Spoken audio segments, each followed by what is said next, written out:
For what purpose does the gentlewoman from Virginia rise? Mr. Speaker, I rise to claim the time and yield 2 minutes to myself.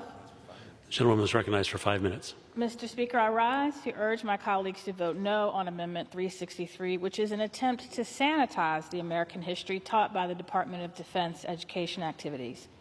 I rise as the first Black woman elected to this body from Virginia, who grew up listening to my parents and grandparents tell stories of their life in the Jim Crow South and its impact on their lives, their families, and communities. I rise as someone born and raised in the birthplace of American democracy and the birthplace of American slavery. Born in the home of the father of our country, the first commander-in-chief of the Army, the first president of the United States, who is watching this debate right now on the wall, who owned and enslaved human beings. The home of Thomas Jefferson, who also owned and enslaved human beings, but wrote the resounding words of the Declaration of Independence 247 years ago that we celebrated last week.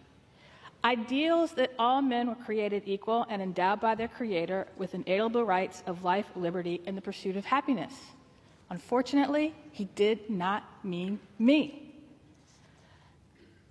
From the home of the architect of the Constitution, which 13 years later starts with the words, "We the people," it did not include me.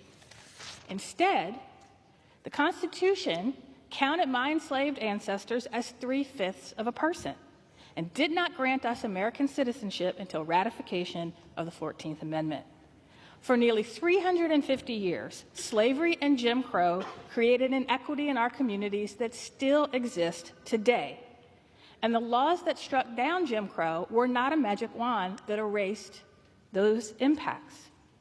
As more and more people who lived during Jim Crow are dying, we need to tell their stories.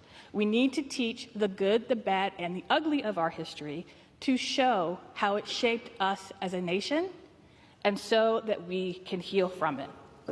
This amendment teaches a delusional and irresponsible history. I reserve my time. Gentleman reserved.